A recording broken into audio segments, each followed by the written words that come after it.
So that being said, I want to jump right in. We have a question that came in from somebody who registered, and they wanted to know, with all the push now for digital retailing, and especially now with the shutdowns and social distancing guidelines, what are some of the opportunities or maybe some current successful examples, if any, to sell aftermarket warranties and other products normally sold through the F&I office at delivery if you've got customers basically transacting completely online strictly for that vehicle? So I'm just going to open that up. Go ahead and fire away. Well, from my perspective, what we're seeing is that if you just count on somebody to buy their own products because you put it into your online checkout tool, you're probably going to be really disappointed. You're not going to see the same penetration that you would see in an F&I office. So we always stress to our dealers, and especially now considering the current environment, every customer should get a full F&I menu presentation. So yes, we're going to expose them to product in the tool, but they have to get a full F&I menu presentation. And in today's world, in our current environment, what I have a few dealers doing, what I'm recommending, and I was recommending even prior to coronavirus, is anyone that's getting a car delivered to their home or office, you should have a full F&I menu presentation that takes place. Use a GoToMeeting, use a Zoom, use a Join.me, get that customer on the phone. It's pretty easy to just say, hey, we want to make sure we have all the paperwork lined up so that it's a seamless experience for you when we get there. And that's when you put someone from your F&I team on a GoToMeeting or Zoom with them, show them the same menu that you would show them. And typically, if you do that, then we'll actually see penetration will typically be a little bit higher than a average customer. Yeah, I mean, I can add to that a little bit. I mean, the first thing, I guess, before I even answer that question is I just want to, send a heartfelt message out to everybody on the call, because I know everybody's in very different situations. We've got some stores who are, completely shut down and only, working remotely because their sales department is down. Sometimes even the service center is shut down. And then we have people that are, still have their showroom open with a skeleton crew, but the showroom traffic has significantly dwindled. So I want to make sure that everybody knows that everybody on this call really cares and we're really wanting to help. I got off the call this morning, actually just before this one, with one of our dealer partners that had been on Roadster for a little while, because I was really curious to find out about people that had already had digital retailing in place and how they were doing. And so a lot of what Matt said, with a lot of the platforms that are out there, you have the opportunity to educate customers on not just payments, but, all the service and protection plans and warranties that are available. But even back then, we always recommended that you try to take several bites at the apple. And, I think now is the time to have that human touch more than ever.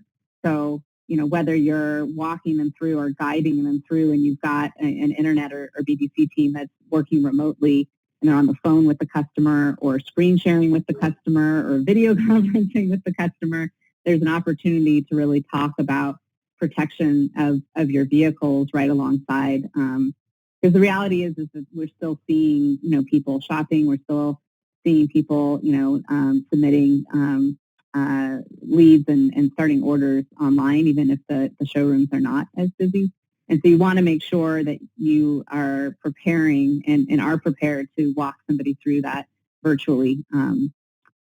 So I would say, use all the tools available to you, but those that already have solutions in place, allowing for online commerce are going to feel a lot less, fear going into the situation because they're familiar with the fact that they have that capability right now.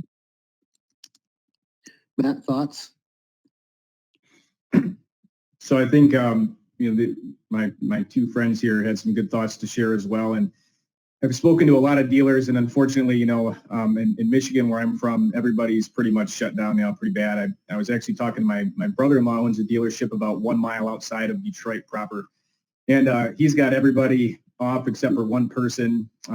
He himself is going in to deliver cars. He's done everything from, what Matt talked about with a GoToMeeting, FaceTime customers, and walked through this and actually drove. He lives about an hour from his dealership. He drove in, printed the paperwork. The lady that bought the vehicle said, look, I don't want to be in the same room as a person. I don't want to be within 6 feet of anybody. Printed all the paperwork, put it on a clipboard on the inside of the car. She came in, signed the paperwork, put it on the outside of the car and with money in an envelope and left. So I think it's a very strange time. I mean, this feels like, wartime, like we're selling cars in World War II at the moment a little bit. But the one thing with F&I products in particular, when we think about this, is that people buy F&I products because of uncertainty, right? You buy a service contract because you're not sure of if and when your car will break down. You buy GAP because of, unforeseen circumstances, tire and wheel warranties. All of this is due to uncertainty, and we're in a very uncertain time right now. And I think with people being uncertain about what their income may be at different times, I think that's a major factor as well. I've heard from a ton of dealers lately that if you're not familiar with the Hyundai Assurance Program, that's kind of revived as of the last couple weeks. And there's companies that do this for used cars as well that allow dealerships, dealer groups to offer that. So that's a new product that I've heard of several people looking into and starting right away, because with all of the heavy incentives on the new car side, people are going to have a lot of used cars that they need to sell. And people are going to have a lot of uncertainty. If you've got a new car that's going to have, 6 months or 3 months of delayed payments at 0%, that used car doesn't have as much appeal. So if you haven't looked into things like, I believe it's called VRP, Vehicle Replacement Plan, I definitely would look into that. And then, the uncertainty behind service contracts and GAP, whether you do that with a great digital retailing tool or whether you just do that with education, like this, it's going to be effective. And you're probably going to see, when you really care and you ask questions, you're probably going to see better results than you typically would even right now. Yeah, I think those are some great insights. By the way, Matt, we have Sean who says thanks for your service. I think that goes without saying. We appreciate it. And it looks like from your wall that you're not the first in your line. Yep. So we have a question from Jake who wants to know, we have several stores in shelter in place, but they're not specific about online sales. Do you have any insights on online sales in shelter in place states? Well, I live in a shelter in place. I'm in California. So we're all shelter in place right now. And the deal I was talking about before is also here in California. And I think the fact that they can still talk to somebody and, there's still demand coming in through online methods, and people are wanting to explore their home more. So the shopping activity is still pretty present. I think you just have to think through a little differently. Like, is your state, is it, or your area of the state, are they allowing you to deliver cars or do test drives at home? In some places they are, and in some places they don't even want that. And so then you've got dealers that are just trying to figure out how to take a reservation or deposit and, keep the car for the customer when they can deliver it. But most, I think, are still allowing that home delivery. So it's really about stressing, how you're going to go about this in a very, contactless way.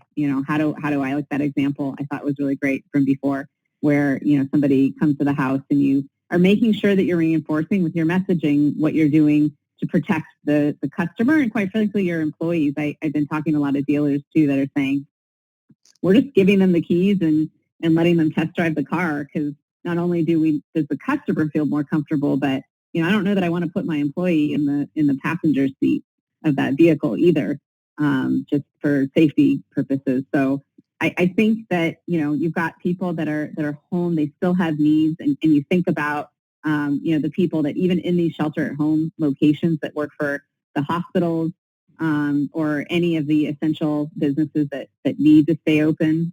They have needs, and we're going to need to continue supporting them. So, how do we do that even when, you've got a situation where people are going to be at home for an extended period of time? Okay. Anyone else want to kind of go in and chime in on this? Are you dealing with this with shelter in place states? Yes. Yes. Okay. Sorry, Bart. So yeah, we're seeing the same thing. I have a dealer yesterday that we spoke to that, delivered a car. They're in a shelter-in state. They're in Ohio. So we're seeing the same thing. I think whether you're in shelter in place or you're in a place that maybe isn't quite there, but there's still people that are nervous, right? I think this really is about how do we make this easy, right? And it's fascinating because we've got telesales happening now all of a sudden, right? Where we're negotiating a deal and working a deal over the phone. So how do we make that really easy for the customer? Once we've come to agreement on what that looks like, it's really about making it easy. So there's tools that you may have in place, even if you don't have online checkout. Again, your phone, email, you can do a lot of that stuff. But I think when it comes down to it for a customer who is in this fragile state of mind because of what's happening around them, if this is really easy for them and you have technology behind it, it's just going to make it more seamless and frictionless, and they're going to feel much more comfortable. So that's kind of what we're seeing out there right now. But and we're also seeing kind of a difference in traffic in shelter in place and states where they said, hey, you can't be open on the sales side. Where we've got other dealers like in Phoenix, my stores are seeing traffic is the same online and in the store. So it's really fascinating to see the dichotomy that's happening, especially on the coast, I think, and up in the Midwest versus the rest of the country. Yeah, so I'll say I'm in a shelter-in-place state as well in Michigan here, and I live down the street from one of the largest, most high-volume domestic stores in the country. They sell, hundreds and hundreds of new cars a month out of this location. The whole dealership shut down. They even sent home service, right? Even though it's an essential business, the owner of the dealership made the call that said, you know what, I just don't feel safe. I'm going to send everybody home, and luckily that they're paying everybody still too, which is not common right now. I think there's a lot of people that are displaced right now that my heart's with, and I feel really bad. I've got friends, family members, neighbors that are in that spot right now. A lot of friends in the automotive industry, but there's a lot of states where the DMV is closed. You can't title a car. Talking to some friends, some dealers in Pennsylvania, I believe the fine is you can lose your dealer license for 12 months if you try to sell a car right now. So there's some incredibly strict restrictions, guidelines. I think regulators and the government know that we tend to be some of the most ingenious folks in the automotive industry. We try to find any way to do business, any way to help our customers we can. We like to play in the gray sometimes, so they've been very strict with that. But I will say a lesson to be learned from this right now that's really hard is something that I learned when I left the retail side of the business and became a vendor on this side was sales cycle. And it's in automotive, our sales cycle is typically very short and it's very transactional. And we're very geared on get into the dealership, do a test drive. I do my best to sell you that car today. If I lose you, I'm going to do some follow-up. And if I don't get you back in within a couple of days, then you probably bought a car someplace else. That's out the window right now. I think it's building a relationship with the customer and actually, rather than just being geared on how do I get them into a dealership to sell them a car, it's to actually get to know them. Why are you looking for a new car? Are you having a problem with your current car? Maybe you have an opportunity to service their current car while we've got a couple of weeks of not being able to sell a car. Maybe you work for a dealer group that has access to all kinds of inventory and they didn't like, a specific vehicle that maybe they thought they liked at your dealership, and you can access other inventory. There's all kinds of different ways that you can be of service to your customer right now and build a relationship. But I think we just have to get accustomed to a longer sales cycle for the next, hopefully several weeks, not several months. But it's got to be more about how do I build a pipeline of people that are ready to buy from me because I've served them better, I've educated them better than anybody else has. And if you can do that, I think you're going to come out on the other end of this with more of a successful uptick in business versus, kind of business as usual. So it's hard, but that's what I think is going to work. I agree, Mike. I think that's a great point because, I think the three of us, are very technology forward thinking. And so as we've been talking to dealers for several years now about, what their focus should be, there's always this conflict between, this month and the future. And it's really hard when I was a desk manager or in a dealership to think about, well, how is what I'm doing now going to impact our business a year from now or 2 years from now or 3 years from now, as opposed to this month. And that's how we're measured. And OEMs do the same thing too, right? They say, hey, we want to do CSI and we want to do all these things. So we want you to treat our customers better. But at the same time, they're coming back every month and going, well, where are your numbers this month? And so I think it's a fascinating, I'm hopeful that one of the good things that are going to come out of this is that there is going to be a little bit of a shift of focus to some longer term thinking and relationship building. So I think it's an excellent point about the sales cycle. Yeah, I think so too. And what I was just going to add to that was, as we're talking about building relationships and these longer cycles, just having empathy for the customers that you're working with. I've seen some people that have forgotten to turn off their auto responders, as an example. And so they're still saying, come on in a shelter at home environment. You can't, it's almost like very tone deaf to be accidentally, I know it's not intentional, but to be accidentally saying those things. And so really, how do we become as human as possible during this time and build those relationships and hear what they're trying to accomplish and, take their concerns and care into consideration and make sure that we're giving them that, best opportunity to move forward with us in the future. I think that we will see some pent-up demand, and now is the time to really, embrace the relationship, the human side, the communities that we live in. I think all of that is a really big deal right now. Yeah, the only thing I would add to that, I think that when we talk about the human aspect and element, I completely agree, Michelle. I think the interesting thing is that, especially considering the environment and people's mindset right now, is if your website doesn't promote that empathy and human interaction, which is hard to do through technology, but if it doesn't promote that, you may not get the chance to have that phone conversation, or especially not right now, a face-to-face conversation. So I just think it's interesting as a dealer, you really want to be thinking about, what is the message that your website is sending first and foremost, because your showroom, especially today, and I think it's true even before the coronavirus, is an extension of your website. Your showroom is an extension of your website and not the other way around. So if you're not showing that, good emotional empathy on the website right up front, you may not even get that phone conversation. Yeah, I think it's a little, I don't know if I would say it's ironic, but I find it really interesting that in this social distancing that we're talking about relationship. And the great thing is there are a lot of tools from the CRM and Matt, you mentioned Zoom /GoToMeeting. Like, there are ways for us to foster some of these relationships, even if we can't be face to face with that individual. It's going to shift the way we do it, but it's still really important. Yeah, we've always talked about it like that, though, that, the technology lets you do the transactional component, but because it allows you to do that, it frees up time in order for you to have that human connection. Like, we see it in every single review of somebody that's gone through an online process.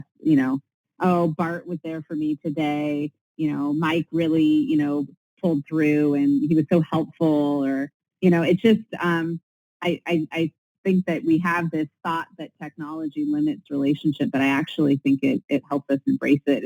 And we're seeing that more now with, honestly, Friday night I have a virtual happy hour. Like, it's happening, like relationships are happening in ways. And I think there's a lot more like focus on it because we are so restricted, if that makes sense.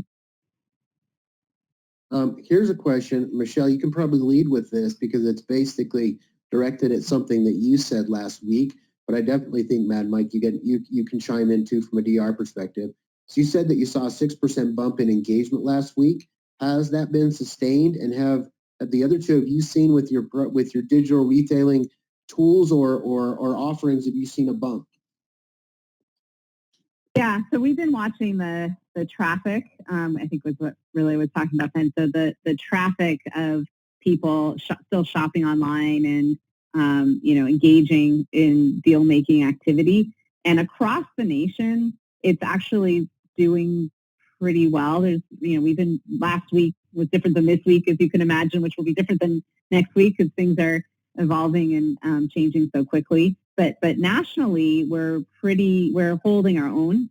But when you look at those markets that are, where the first cases were found and are definitely in shelter in place, like we've been monitoring Seattle and San Francisco and New York, you're starting to see a downward trend for sure. We're seeing traffic down about 25%, leads or prospects, as we call them, about 20%. So you're seeing a dip, but it's still, you flip that around, you say 75% of my, traffic that I would have normally expected at this time of year versus what's happening in the showroom, and you're still getting, a good amount of volume coming through. So even the stores that have completely shut down, you still have to be managing the inbound that's coming from all of that online. And I don't know if you're seeing anything different, Matt, on your side, or Mike. We're seeing very similar. Again, I think the shelter in place states are where we've suddenly seen a drop in the last, I want to say 4 or 5 business days. But again, states like Arizona, we've seen it's pretty much level, it's flat. And so when we've looked at the numbers, it's also a moving target, right? One week, suddenly, mayhem strikes in Ohio and you see it drop because all of a sudden, everyone's kind of freaking out and going, okay, what are we going to do here? But I think also, it's a great opportunity for dealers to push people online, right? If you're fielding phone calls and we talk about this all the time, and I'm sure you guys do too, like directing people to online. But I think it's more important now. One of my favorite stories that I've been sharing with a dealer group up in Wisconsin, they had a customer who they weren't on the dealer website, they were on Car Gurus, submitted a lead, and the dealer rep called them, and this was a week or so ago, and the customer said, hey, I'm at Target shopping with my 2 kids. Now's not a great time. And the dealer rep very politely said, no problem. I just want to make sure that you knew that you could buy the car right on our website. The customer said, oh, really? 12 minutes later, they got an order on it. Customer uploaded driver's license, proof of insurance, et cetera. So it's a great time for you to start directing people into, hey, you can buy from us online. And even if you don't have, a Modal or another tool or a Roadster, they can still do most of it on your website. They can still do a credit app. They can still do a trade evaluation. So you can still leverage those tools. It's not as seamless and frictionless compared to a DR tool, but don't think that you can't try and at least leverage those in the meantime. Yeah, I agree. And I think it's something that a lot of people have been doing for quite some time. And it's the best practice that we share is to take all of your, inbound leads that you're getting, not just through your own website, but even your third-party leads that you're getting, and share the details of a deal and let them know that you can do this online. And that capability is built into a lot of platforms that just make that easy to do. But you want to try to make it, seamless and remind them what they can do. And then, like we were talking about before, walk them through it from a relationship standpoint as well. Seems like Mike, what do you think?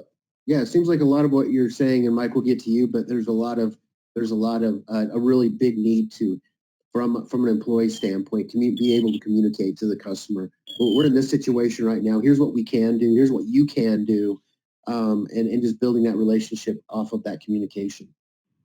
But Mike, what are you seeing?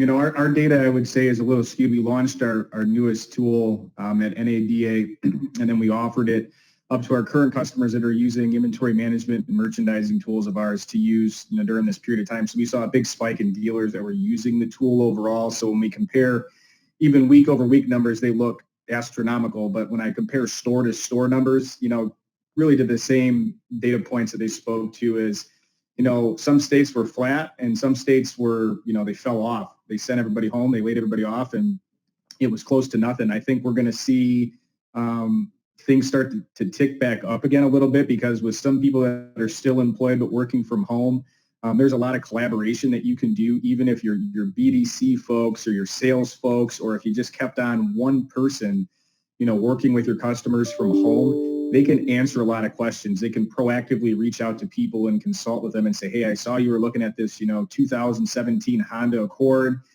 Let me find out a little bit more about, why you're looking for a new vehicle. Was it a used vehicle you're looking for, a new vehicle? Are you a payment shopper? Like, what is it? Just take time to get to know people, and you're going to see heavy engagement. If you can send a link to somebody to allow them to do some of this process on their own and kind of guide them that way, you're going to see engagement go up. And I think it's really, really hard to look at a negative scenario where your dealership shut down. You can't be in your store. You can't do anything. In your mind, immediately you feel like you can't do anything. And you have to look outside of the box and say, okay, how can I use this as an opportunity to restructure my team, to rethink my processes? How can I take, a small group of people that have access to all of the technology, all of the data on my inventory, and I've got all of these customers who showed interest, and keep them engaged throughout this process. It can be done, and I'm seeing it done at dealers across the country where they are keeping people engaged.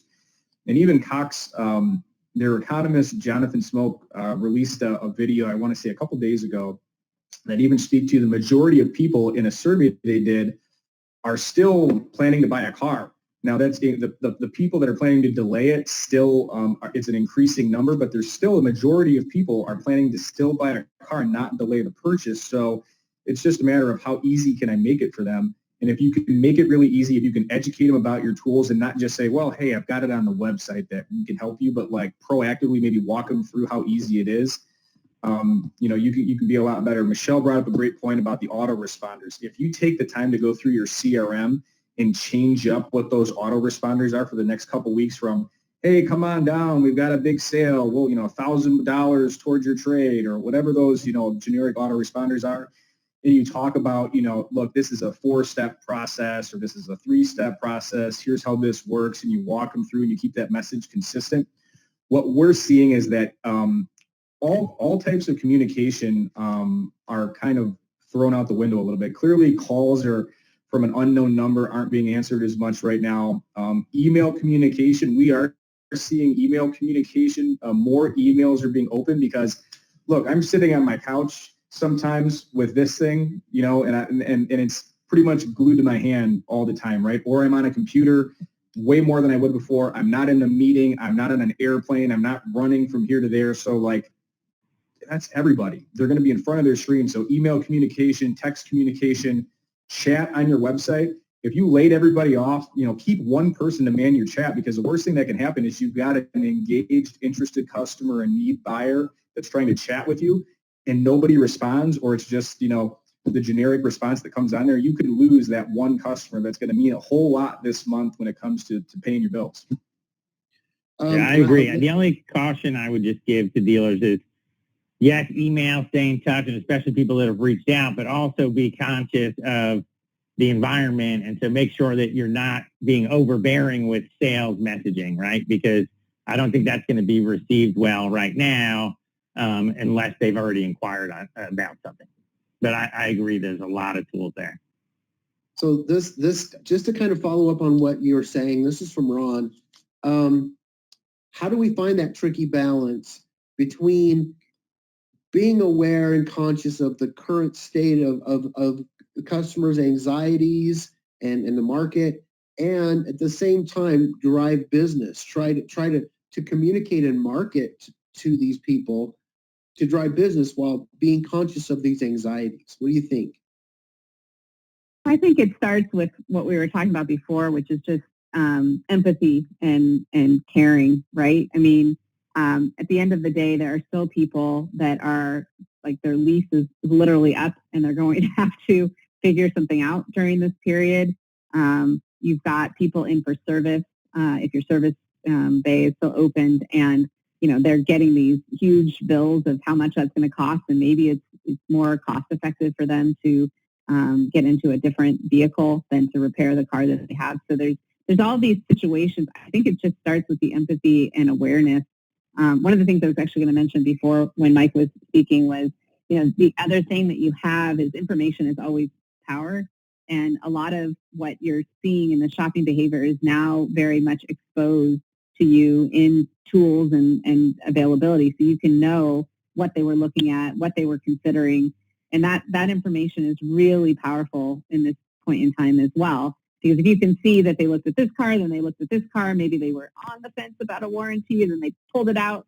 All of that is just more for you to connect with that customer about and understand the situation that they're in. And so I think just leaning into that empathy piece of, what that situation is and how do I guide this customer through. But I think you have to look at your entire business that way and sort of put that lens on and see where can we really, lean into that. Yeah, I agree. And I would just say take your dealer hat off, right? Like, how would you want to be treated? And that should guide your actions and your communication. Because if you would be upset, like I've seen dealers who I think are, on LinkedIn going, I can't believe how tone deaf the vendors are. They're calling me and trying to sell me stuff. And they're like, are they kidding? Like, do they not understand that, like, I was told to close my doors yesterday? So I think you just need to take your dealer hat off. You need to think about how you would want to be treated as a consumer and then communicate in that fashion. And just to kind of continue that, Brian, same vein, I really like how he worded this. He said, how do we market and balance this sales and advertising versus a caring aspect? We still need to sell vehicles, but we want to be problem solvers, leaders in the community, and most important, to show that we care about our consumers. At the end of the day, though, I still need to advertise and sell cars. We have businesses. Yeah. So. Yeah, we do. I think it's balancing the care for the community. And I've seen some dealers doing some actually incredible things for their community, quite frankly, using, opening up their showrooms for, purposes, different purposes for the community, or donating toilet paper. Seems to be the hottest commodity in this pandemic. But it's balancing that and staying, in front of your customers, but it's also, you still need to put the message out. The message just needs to lean into, what you're doing to enable safety. And we've been actually curating, I'm sure others have been too, curating examples of what dealers are doing around the web. And we're actually launching later today a COVID-19 resources center. Just literally, it's literally like we're catching the examples coming in of what other dealers are doing, because we're getting so much inbound of people asking us, like, what should I say? What should I do? What kind of social media should I be putting out there? What kind of email should I be sending? And so I think it's important as a community that we learn from each other. And there's, by the way, there's a NADA 20 group best ideas thing that was circulated by an ADA that's floating around too. So I think there are dealers that are open to share some of this, and if we can collect as much of this as we can of people who've kind of figured it out, or at least have that right tone, I think it would really help. Mm-hmm. Mike, you're knee deep in the marketing space. What are your thoughts about this? I think I'm a pretty practical person at my core, and I like to look at it through a lens of, I'm either trying to sell somebody or I'm trying to help somebody. And those are the two lenses that you can look things through, right? So your communication to people is either that of, I'm genuinely trying to help somebody, or two, I'm genuinely trying to sell somebody. And, most people that run a dealership or have been in this industry for a long time are very smart. They're very experienced, and they really know whether or not they're trying to help somebody or sell somebody. So I think when you take a step back and you look at, what message does my website emanate? What message does my TV commercial project? Any of the online marketing that I do, like, take the time to really sit down and say, what am I projecting out there right now? Because not by any fault of your own, other than not stopping and inspecting what you expect, you could have a really insensitive message right now that was just not an insensitive message 12 days ago. Yeah. And right now, one of my favorite sayings is slow down to speed up. Is if you slow down and just take a look at each of these things that you're doing and make a tweak, make a change, it's going to speed up the rest of your process. But you could paint yourself in a negative light as a stereotypical car dealer, which, my dad, my brother-in-law, myself, hey, I've wore that badge proud for most of my life, right? Because we've treated people really well. But, you can get painted in a really negative light just by overlooking something simple. So I think you take a step back and say, everything that I'm doing is designed to help somebody, right? when you look at if my service department's still open, am I marketing to recalls, right? People that I've had a recall on my truck right now for months that I haven't fixed because I'm on an airplane in 2 or 3 cities every week. But I got marketed to that said, look, right now we understand, that people have a lot of time on their hands because they're at home. You probably have a recall that you haven't gotten taken care of. Can we come pick up your vehicle and get this recall fixed for you? I'm like, you know what? That was awesome. That was thoughtful. And guess what? It doesn't cost me any money either. So there's all kinds of things you can think of that don't just have to do with the sales aspect of the dealership, but the service aspect too, that's going to tee me up to say, you know what? I'm probably going to buy my next truck from those guys because they reached out to me to help me when I needed it, and they were thoughtful about it. And really, I get that we're entrepreneurs and we're trying to make money too and keep the business alive, but like that's an intelligent way to do it without trying to work somebody for, some cash that they may be a little bit conservative about holding on to right now. Yeah, and I think brand and image is even more important right now than it's ever been, right? Because if you've got, and brand to me is a feeling, right? It's how do you feel about that dealership. So if you have built a good positive image and positive branding, it's going to go a long way during this crisis because you're going to be trusted, and so it's going to help you really make your way through this crisis. Here's another thing that I think it's important for us to address as we think about this, and that is the employees. Erica says with dealers experiencing layoffs and furloughs, how do dealers message to the employees the current situation?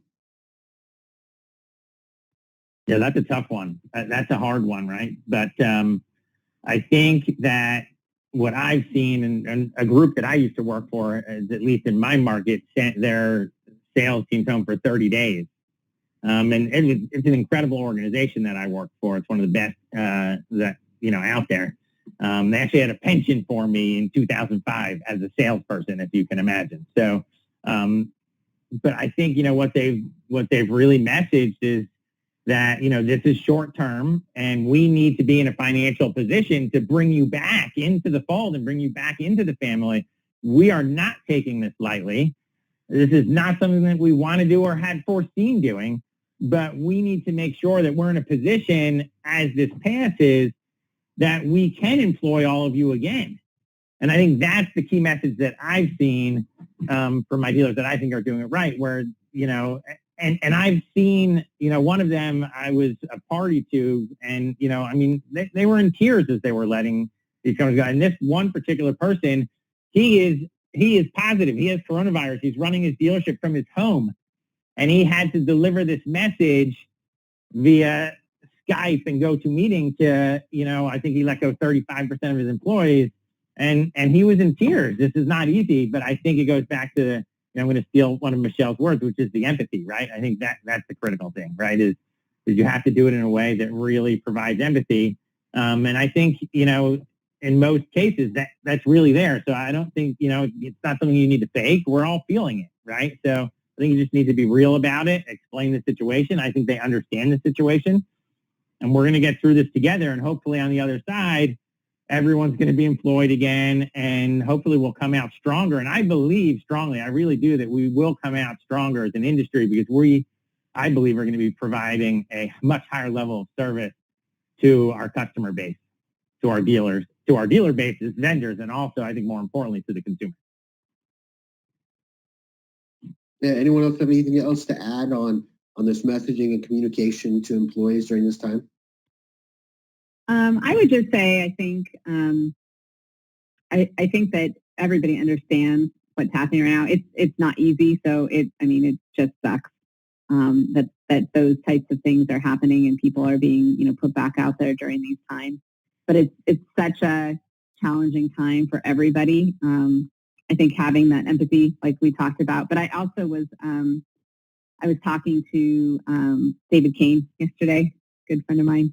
And he was saying he's helping dealerships with their, trying to figure out even unique schedules so that they can, sort of share the load and they don't have to let everybody go, but maybe you work this week and then, these people are on the following week, split shift type of situations, I think are starting to bubble up to keep people engaged And I think if you talk from the heart and like Matt said, everybody knows that in order to get through this and bring everybody back into a full-time status, we have to do, well from a business perspective. So how do you keep people engaged and try to help as many people as possible through that?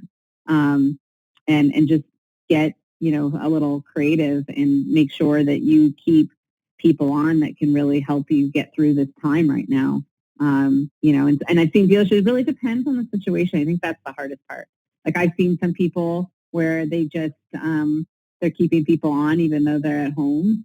And there's others that just can't do that, And so I think it's really, really, it's a personal choice and decision, but if you speak from the heart and do the best you can for your employees, that's going to pay dividends in the end. We always say, the best way to sell to a customer is to inspire an employee, right? Like they are the heart of what we do.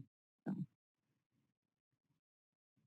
I'm just in my mind, I'm thinking there's an interesting parallel between automotive and restaurants. It's an experience business. You go in, you sit down, you eat away from home, and obviously they're experiencing. There's a lot of impact that's happening there. They're doing, they're doing some things. Obviously, they're, you can curbside pickup.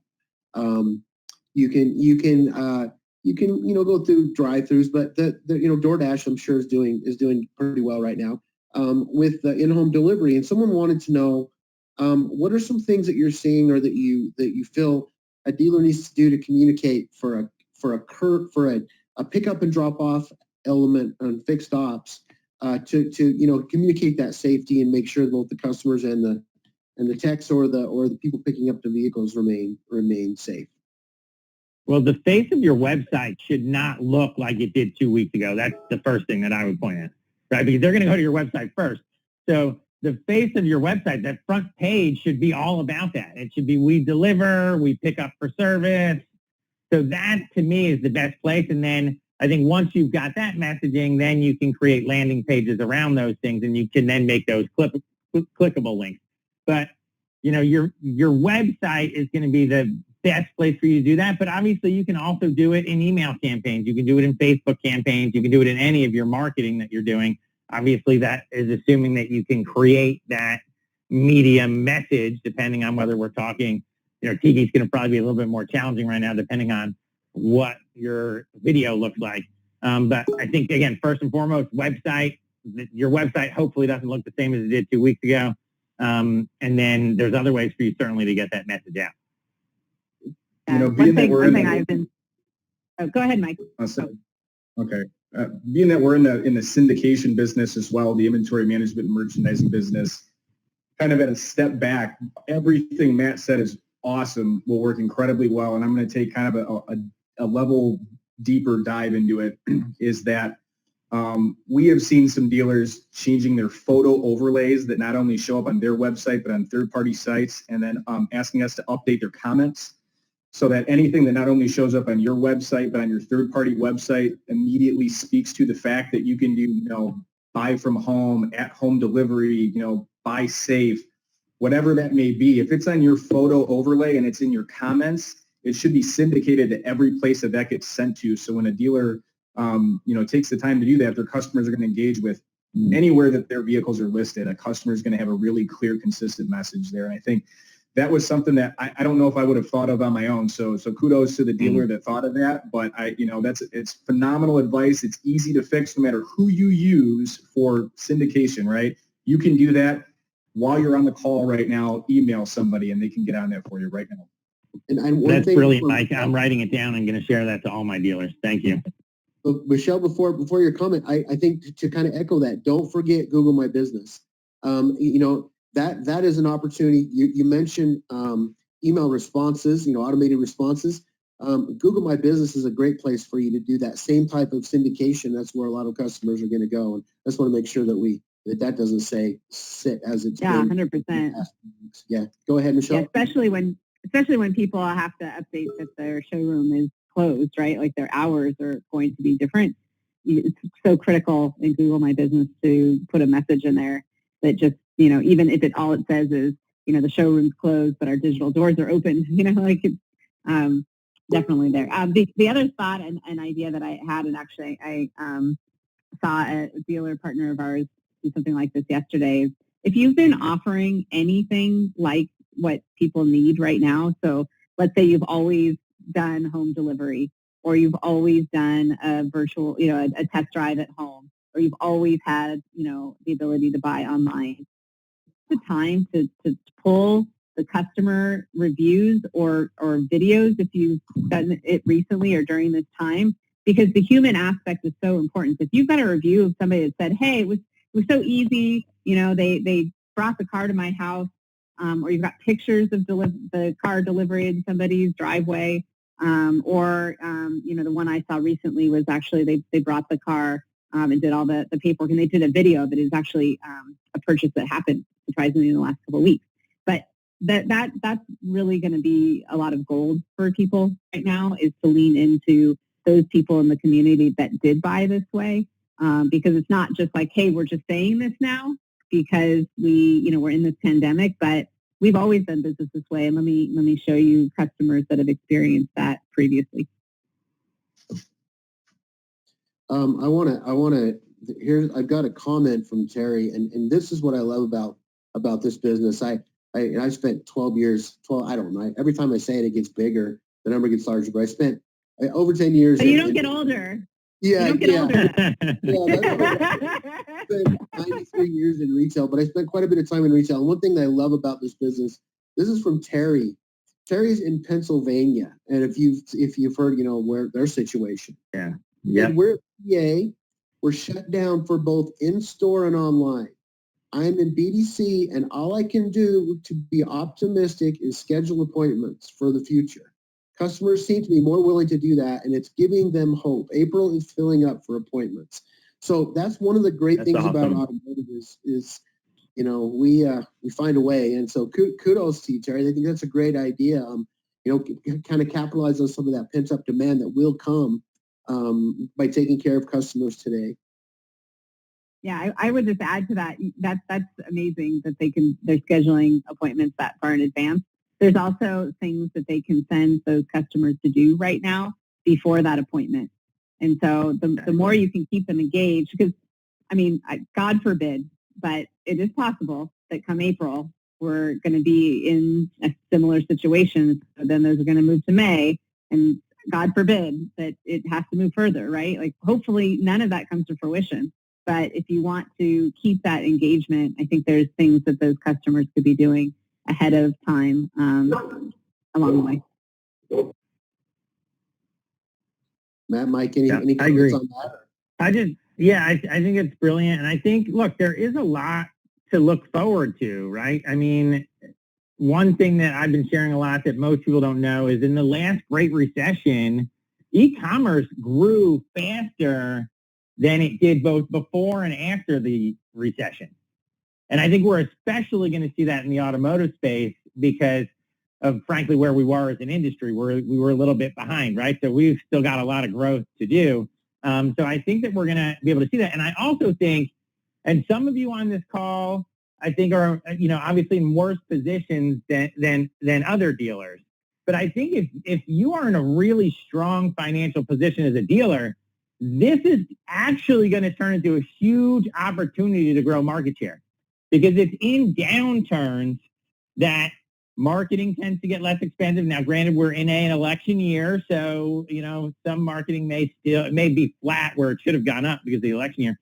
But if you're in a position financially to start to actually look at buying some cheaper marketing when your competitors aren't marketing, getting the word out there, focusing on the experience, this will be an opportunity for you to come out much stronger than you came into it. And so I think that there is a silver lining in there, that if you stay focused and you stay true and you focus on experience and you focus on e-commerce, you're going to be in a much better place after this whole crisis than potentially before.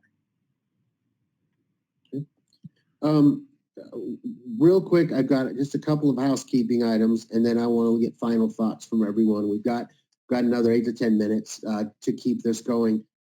First of all, to everyone out there, it's Mike Cavanaugh, not Matt.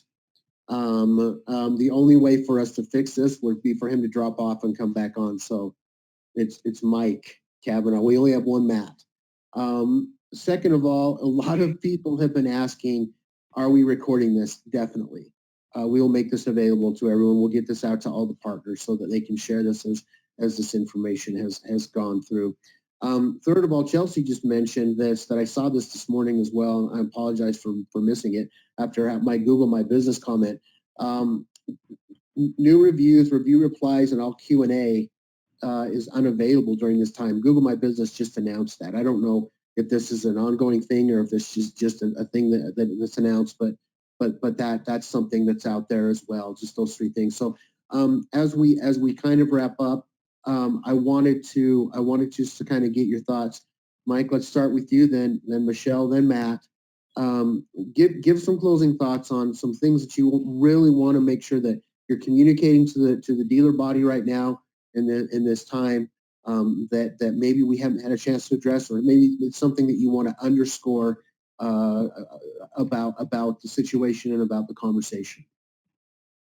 All right, so there's really two key things. The first one is to put yourself in the customer's shoes.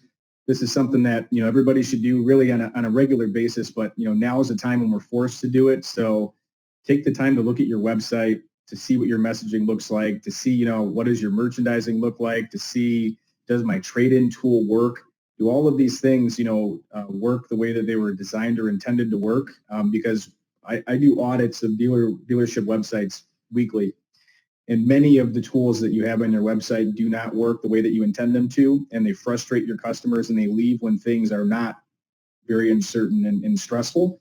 So take your time to do that. The other thing is there's three words that I try to live by, and it's be patient, be kind, and have grace. And I think whether you're dealing with a customer, an employee, a partner in your business, a vendor, anybody, just remember that everybody's going through a really challenging time right now. Many people have to lay off people at their own companies. Some people may have gotten laid off themselves, their wife, their husband. Someone may have the virus themselves. You never know what's going on. So be patient, be kind, and have grace. Those are just three things that I think are really important for us as a society right now. Michelle? Yeah. Yes, I think that's well said, Mike, and I agree with you. I've been thinking a lot about what comes out the other side of this, and there's other examples in history that show that these types of situations are behavior changing situations. Like I look at even just personally, my kids are doing virtual piano lessons, and it's just we're not going to fully restore our businesses to exactly what they were. I think we've got a situation where now, especially because we're being forced to sort of lean into some online capabilities, where we're also creating a huge awareness for consumers that might not have been out there before, that this type of capability is possible. And so I think, as we come out the other side of this, we're going to really have to take a look at what we really need to have in place to do business. And I guess I ask everybody to be open at the other end, because I think we're going to have changed consumer behavior in a lot of ways, and certainly employee expectations in a lot of ways. So that's one big piece of this. The other thing I wanted to mention was I have heard some inspiring stories. I was telling guys before we started the webinar that I woke up yesterday morning and I had this need to reach out to as many of our dealer partners as possible. And it had nothing to do with this webinar. It was just more of this feeling like, where are these success stories in this time? And we're starting to have those come out of the woodwork. Dealerships. There was one that I heard of yesterday in North Carolina that delivered 15 cars in just a couple days. And so, and that's all working as the process online. And so we just have to look for those areas, and we're all in it together. And I think as long as people and everybody on this call, keep sharing with each other, that's the only way that we're really going to be those entrepreneurs and drive ourselves, through the situation, is to continuously share what we're doing and trying to, do those things ourselves. Matt? Yeah, so I think, from my perspective, first of all, again, my heart goes out to everybody in the industry and what's happening. It's our job on this side of the table as vendor partners. Our number one priority should be to help dealers provide a better and incredible experience for your customers. And I know Michelle and Mike, I know that's all of our focus, right? And so, we're here to help, right? I mean, we are a family, like Michelle said. So we're here to help. We want to assist you guys. And the other thing that I would just say is that, this just comes down to as we think about how do we keep our business going and sell cars, right? Because that's kind of the focus here, right? Is how do we keep selling cars? For me, I always talk about what I call the 4 T's. And the first T is trust. At the end of the day, trust is higher closing percentage, higher gross profit. And so when we talk about empathy and trust, this is about building those relationships. And it all comes down to trust. And again, we can talk all we want about that being on the phone. And historically, we've always wanted it to be face-to-face as dealers.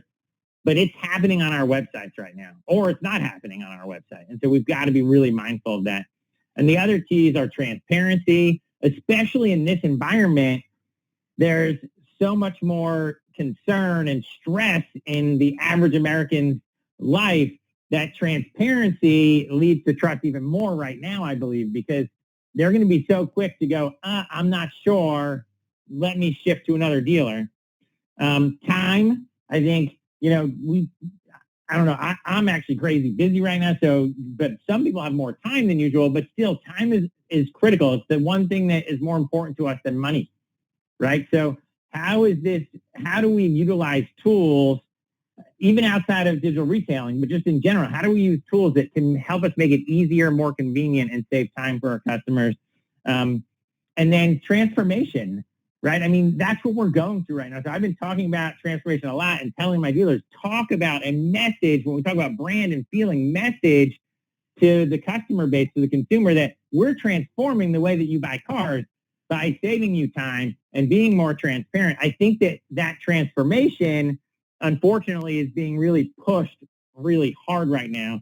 So I think you need to look at, how do we do that quickly? And even if you've been doing it, there's a lot more that we can do as an industry. Even our best dealers, whether it's Michelle's best dealers, Mike's best dealers, or my best dealers, we're all still learning, how do we get better? How do we continue to transform this and create that incredible experience? So we're here to work with our dealers and make sure that, again, the end goal should be the consumer experience. Yeah, I love the message that you threw. First of all, I really thank you for joining me. Your time is extremely valuable. Everybody who's on this webinar, your time is extremely valuable, and I think it's great for us to be able to come together. And to me, it just kind of comes back to it's not you versus it's not your PMA right now. It's how can we all share information? How can we all get better? And how can we weather our way through this? There'll be time to compete, but right now I think it's a matter of all joining together. And it looks like that I think we had a little issue with Matt. He hopped off for a second, but here, but I lost my video. I think my internet from everyone working from home, it's just too much bandwidth. The other Matt's here, so that's okay. The other Matt's here on video. So. Yeah, Matt's been represented. But thank you so much, Mike, Matt, and Michelle. I really appreciate your time. Thank you for all of the questions. I once again, I'm really conscious of being tone deaf here. I want to make sure that we empathize with everyone. There are opportunities. I think the future looks good. We've got to weather through some things, but I think we're going to come out stronger than we were before. Once again, I appreciate you for joining us. No problem. And Bart, if there are additional questions that people have after this, will you distribute them so we can personally answer them? I mean, that's what it's all about.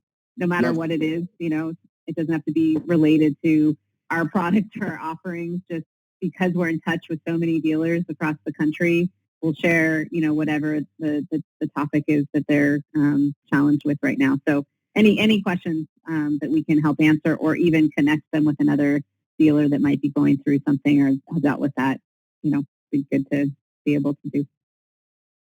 All right, appreciate it. And thanks again, everyone, for joining us on this webinar.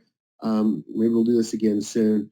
Michelle, Mike, Matt, other Matt, thank you so much. And we appreciate your time.